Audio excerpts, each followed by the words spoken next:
कहते हैं कि घर की लड़ाई यदि चार दीवारी से बाहर चली जाए तो कई बार विनाशकारी हो जाती है। आज की कहानी जो मैं आपको सुनाने जा रहा हूँ, इस कहानी में कुछ ऐसा ही होता है।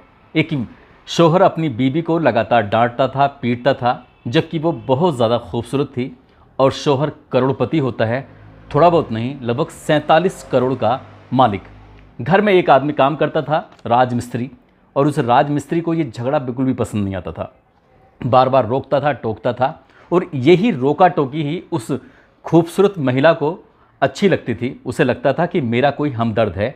वो अपने पति यानी कि शौहर को तो भूल जाती है और उस राजमिस्त्री से प्यार कर बैठती है।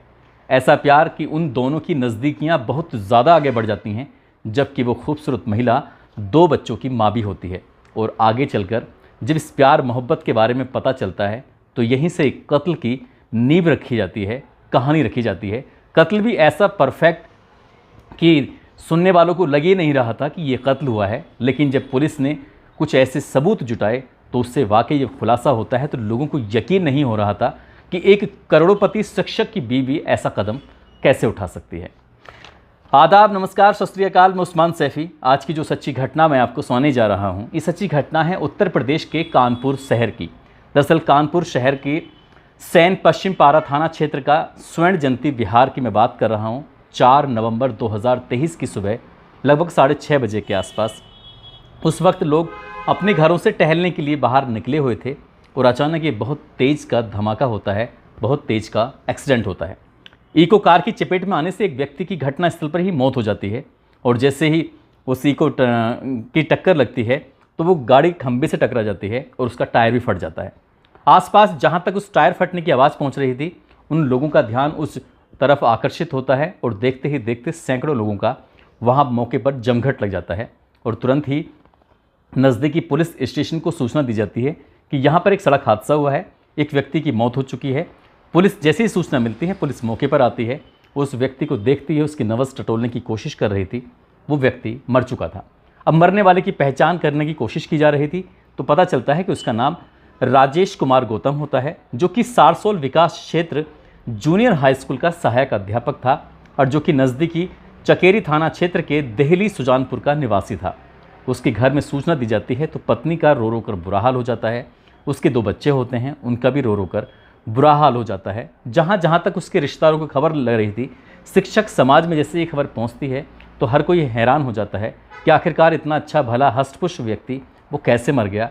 जब सड़क हादसे के बारे में बात चलती है, पोस्टमार्टम होता है। पोस्टमार्टम के बाद उस डेड बॉडी को घर लाया जाता है और घर वालों का रो रो का बुरा हाल था ही, लेकिन घर में एक ऐसा सदस्य था, इस शिक्षक का भाई। उसने कहा यह हादसा नहीं हो सकता, बल्कि ये कत्ल है, इसकी जांच होनी चाहिए। जैसे ही पुलिस के पास वो शिकायत लेकर पहुंचता है तो पुलिस इस मामले को गंभीरता से नहीं लेती। वो कहती है कि सड़क हादसा है, सबको दिखाई दे रहा है, और जो गाड़ी थी वो गाड़ी भी पकड़ी जाती है, साथ ही वो ड्राइवर भी पकड़ा जाता है, जिसकी वजह से ये हादसा होता है। अब इस मामले की कोई जांच नहीं, कोई पड़ताल नहीं, लेकिन जो इस शिक्षक की बीवी होती है, पत्नी होती है, जिसका नाम उर्मिला उर्फ पिंकी होता है, उर्मिला उर्फ पिंकी ने अपने पति के एक ऐसा व्हाट्सएप ग्रुप बना हुआ था, जिस व्हाट्सएप ग्रुप के अंदर नवोदय विद्यालय में पढ़ने वाले ज़्यादातर लड़कों के, ज़्यादातर ऐसे लोगों के नंबर थे जिनसे कि वो आपस में अपनी मन की, अपनी सुख की, दुख की बातें किया करते थे। उसी ग्रुप में उसने एक रोते हुए अपनी दिक्कत, अपनी परेशानी बयां की। उसने कहा कि मेरे पति की मौत नहीं बल्कि कत्ल हुआ है, मर्डर हुआ है, क्या आप इस मामले की जांच नहीं करवा सकते? दरअसल उस नवोदय विद्यालय के उस पढ़े हुए लड़कों के जो ग्रुप था उसके अंदर आईएएस भी थे, आईपीएस भी थे, साथ ही कई बड़े पदों पर बैठे हुए ऑफिसर थे। अब उन्हें जब मामले की सूचना मिलती है तो उन्हें बड़ा दुख होता है कि हमारा क्लासमेट के साथ ऐसा कुछ हुआ है। तो उन्होंने नज़दीकी पुलिस स्टेशन, साथ ही बड़े उच्च अधिकारियों को फ़ोन किया और फ़ोन करने के बाद कहा कि इस मामले की जाँच कराई जाए। ऐसा ना हो कि जो इनकी बीवी यानी कि पिंकी उर्फ उर्मिला कह रही हैं, हो सकता है कि कुछ ना कुछ इस मामले में झोल रहा हो। अब पुलिस इस मामले को गंभीरता से ज़रूर लेती, क्योंकि आईपीएस और आईएएस जैसे ऑफिसरों के फ़ोन पहुंच रहे थे। पुलिस ने जब इस मामले की जांच पड़ताल करनी शुरू की, इनकी सैन पश्चिम पारा थाना क्षेत्र की पुलिस अब इस मामले की पड़ताल में जुट जाती है। और पड़ताल में जुटने के बाद जैसे ही पुलिस ने अपनी गौर करने वाली बात देखी, पुलिस ने जब सबूत जुटाने की कोशिश की तो वाकई अपने आप में हैरानी होती है। दरअसल इको कार से एक्सीडेंट होता है सुबह 6:30 बजे के आसपास। 4 नवंबर 2023 का ये वाक़या होता है। जिस वक्त वो शिक्षक आता है तभी वो इको कार चलती है और उससे पहले वो कार अपने आप चुपचाप खड़ी हुई थी और जैसे ही टक्कर लगती है, टक्कर लगने के बाद वो इको कार जाकर एक खंबे में टकराती है। खंबे में टकराते ही उसका टायर फट जाता है, बहुत तेज़ का धमाका होता है। और जैसे ही वो धमाका होता है उसके बाद ड्राइवर, जिसका नाम होता है सुमित कठेरिया तुरंत उस गाड़ी से निकलता है और पीछे आने वाली जो एक वैगनार कार होती है, वो वैगनार कार एकदम से खुलती है, तुरंत ही आकर उस कार में बैठ जाता है। अब पुलिस ने उस वैगनार कार के बारे में पता करने की कोशिश की तो इस घटना स्थल पर लगभग 2-3 बार ये कार घूमती है। तो ये कार ऐसे क्यों घूम रही थी, पुलिस ने अब उस वैगनार कार का पता करने की जब कोशिश की तो उस वैगनार कार को एक विकास सोनकर नाम का एक लड़का चला रहा था। अब पुलिस ने जब उस विकास सोनकर को पकड़ा, उससे बातचीत की, तो उससे बातचीत करने के बाद एक और व्यक्ति का नाम सामने आता है, जिस व्यक्ति का नाम होता है शैलेंद्र सोनकर। अब पुलिस ने उस शैलेंद्र सोनकर को जो पकड़ा, उससे जो बातचीत करने की कोशिश की। हालांकि इस सब कुछ करने के लिए पुलिस को लगभग 25 दिन का समय लग जाता है और 29 नवंबर 2023 को इस घटनाक्रम का खुलासा होता है। पुलिस ने जब इस शैलेंद्र सोनकर से जब पूछताछ कर रहे थे, क्योंकि ड्राइवर का उस वैगनार कार से और वैगनार कार का उस शैलेंद्र सोनकर से जानकारी थी, उनके आपस में कांटेक्ट था, उनकी आपस में बातचीत हो रही थी और शैलेंद्र सोनकर की बात हो रही थी इस शिक्षक के मरने वाली जो उसकी जो शिक्षक होता है उसकी जो वाइफ होती है पिंकी से बातचीत चल रही थी। अब बस पुलिस ने इन सब की जो CDR निकलवाई है, CDR निकलवाने के बाद जब इस शैलेंद्र सोनकर और पिंकी को गिरफ्तार किया है, गिरफ्तार करने के बाद उनसे पूछा गया है कि आखिरकार मामला क्या है, तब एक कहानी सामने आती है। दरअसल कहानी शुरू होती है साल 2021 से। साल 2021 में जो ये शिक्षक होता है, ये दिल्ली सुजानपुर में अपना घर बनाना चाह रहा था, हाउस बनाना चाह रहा था। उसका एक व्हाट्सएप ग्रुप होता है और व्हाट्सएप ग्रुप में कुछ ऐसे लोग जुड़े हुए थे जो कि नवोदय विद्यालय से पढ़े लिखे लोग थे। उसमें ग्रुप में डालता है कि मैं अपना एक घर बना रहा हूँ, तो मुझे एक आर्किटेक्ट की ज़रूरत है, जो कोई इंजीनियर हो या कोई ऐसा ठेकेदार जो मेरा घर बना सके। तभी उसमें एक हेमंत सोनकर नाम के व्यक्ति ने कहा कि ठीक है, मेरा एक जानकार है शैलेंद्र सोनकर, तुम चाहो तो उससे संपर्क कर सकते हो, उससे अपना घर बनवा सकते हो। अब जब घर बनवाने की बात आती है तो शैलेंद्र सोनकर इस शिक्षक राजेश गौतम से संपर्क साधता है और संपर्क साधने के बाद आपस में बातचीत होती है और वो जगह दिखाता है कि मेरा इतना बड़ा प्लॉट है और यहाँ पे कंस्ट्रक्शन का काम चल रहा है, आप इसमें काम कर दीजिए। अब जब काम शुरू हो जाता है तो ये खुद अपनी आंखों से देख रहा था कि पति और पत्नी यानी कि पिंकी और उसके पति जो शिक्षक होता है उसमें किसी न किसी बात को लेकर झगड़ा होता रहता था, फसाद होता रहता था। इसी बीच में जब ये राजमिस्त्री अपने पैसे मांगता था तो वो पैसे देने से भी कई बार चिकचिकबाजी किया करता था और यही बात उसे परेशान करती थी। बार बार जब आपस में इनमें लड़ाई झगड़ा देखता था तब वो पिंकी से कहता था कि भाभी जी आप तो बहुत देखने में सुंदर हो, अच्छी खासी काम भी करती हो, अच्छे से बात भी करती हो, लेकिन तुम्हारे पति क्यों तुमसे इतना झगड़ा करते हैं, क्या बात है। बार बार उस राजमिस्त्री का उस महिला को, इनकी शिक्षक की बीवी को समझाना ही एक कहीं ना कहीं इन दोनों के बीच में अट्रैक्शन पैदा कर देता है और अट्रैक्शन पैदा होते ही दोनों एक दूसरे के नज़दीक आ जाते हैं और नज़दीक आते ही एक दूसरे के साथ ये अवैध संबंध बनाने लगते हैं, एक अनैतिक रिश्ते में बन जाते हैं। और जब जब इन्हें मौका मिलता था तब तब ये एक दूसरे के साथ रहते थे, वक्त बिताया करते थे। शिक्षक अपने स्कूल में चलाया जाया करता था पढ़ाने के लिए, घर में जो 2 बच्चे होते हैं वो बच्चे भी स्कूल चले जाया करते थे। जब इस शिक्षक की पत्नी घर में अकेली होती थी तब वो राजमिस्त्री घर में आ जाया करता था। इसी तरह से एक लंबा वक्त गुजर जाता है और इन दोनों के बीच में जो अनैतिक संबंध थे, अनैतिक रिश्ते थे, वो लगातार बन रहे थे।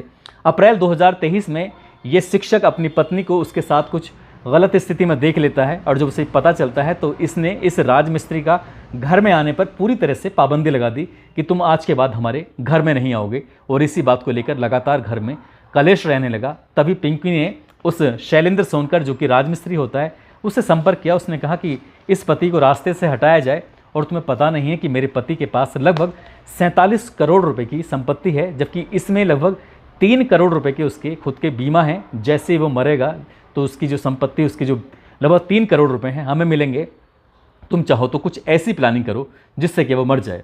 इसके लिए उसने अपने एक चचेरा भाई होता है जिसका नाम विकास सोनकर होता है, उससे बातचीत करता है कि हमें एक आदमी को मारना है, एक मर्डर करना है, करें तो कैसे करें। तब उसने कहा कि ठीक है, मेरा एक दोस्त है, मैं उससे जानकारी जुटाता हूँ। सुमित कठेरिया नाम का एक ड्राइवर होता है, उससे कहता है कि उससे बातचीत करता है, कहता है कि ठीक है 4 लाख रुपए की रकम लगेगी, अगर तुम 4 लाख रुपए दे दोगे तो मैं तुम्हारे इस शिक्षक को मार दूंगा। अब जब ये पूरी बात तय हो जाती है तब उस महिला ने 4 लाख रुपए का इंतजाम किया। कुछ पैसे उसके पास घर रखे हुए थे तो कुछ उसने अपने जेवरात बेचकर लगभग 4 लाख रुपए का इंतजाम किया।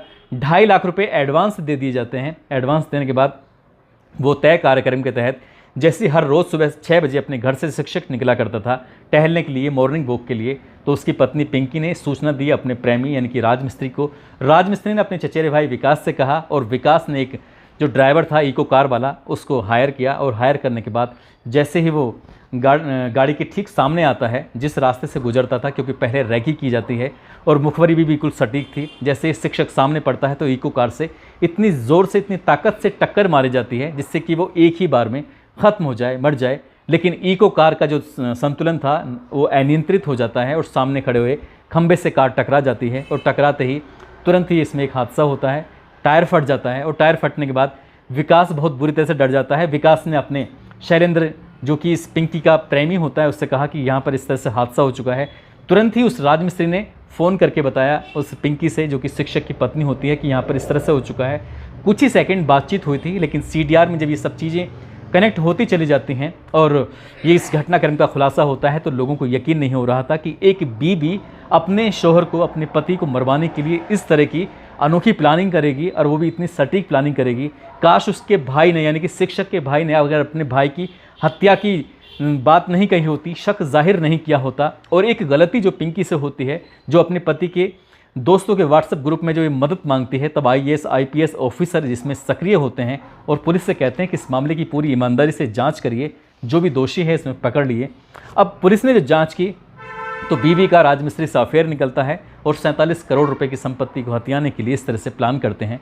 लेकिन ये सारी की सारी प्लानिंग रखी रह जाती है, और पत्नी, उसका जो प्रेमी होता है वो, और प्रेमी का जो चचेरा भाई होता है वो सब कुछ गिरफ्तार कर लिए जाते हैं। साथ ही ड्राइवर है उसकी भी गिरफ्तारी की कोशिशें की जा रही हैं। जब विकास सोनकर से पूछा कि तुमने साथ क्यों दिया, तो उसने कहा कि हमें बहुत जल्दी पैसे मिलने वाले हैं, करोड़पति बनने वाले हैं, हम बिजनेस शुरू करेंगे, हम कंपनी खोलेंगे, और जब कंपनी खोलेंगे तो तुम्हें उसमें पार्टनर रखेंगे, इसलिए ये सब हमने इसलिए किया। पुलिस ने घटनाक्रम का खुलासा कर दिया, लेकिन इन जैसे ही लोगों को पता चलता है कि बीवी ने ये सब काम कराया तो लोगों को यकीन नहीं हो रहा था कि एक महिला अपने पति को मरवाने के लिए कुछ इस तरह का षड्यंत्र रचेगी। अब उसकी शायद पूरी ज़िंदगी सलाखों के पीछे गुजरेगी, प्रेमी की ज़िंदगी भी सलाखों के पीछे गुजरेगी, और प्रेमी का जो चचेरा भाई होता है वो भी। लेकिन जो बच्चे होते हैं उस शिक्षक के, शायद उनकी परवरिश कैसे होगी, इस पर एक सवाल खड़ा हो जाता है। दोस्तों, इस पूरे घटनाक्रम को सुनाने का उद्देश्य किसी को परेशान करना नहीं है, किसी का दिल दुखाना नहीं है, बल्कि आपको जागरूक करना है, आपको सचेत करना है। और आज जाते जाते अमित कुमार हैं, आज इनका जन्मदिन है, इनको जन्मदिन की ढेरों सारी शुभकामनाएं, बहुत बहुत मुबारकबाद। साथ ही कुछ लोगों ने नाम लेने की अपील की थी, जिसमें अब्दुल अजीज़ हैं, नेहा, टिंकू, ईश्वर चंद्र राव, तनवीर आलम, इरफान, MD शौकत, रफ़ीक, सुभाष शर्मा, राकेश गोस्वामी, धनजीत सिंह, कमलेश यादव, पंकज गुप्ता, दीपक चौहान। आप सब लोग अपना ख्याल रखें, सुरक्षित रहें। जय हिंद, जय भारत।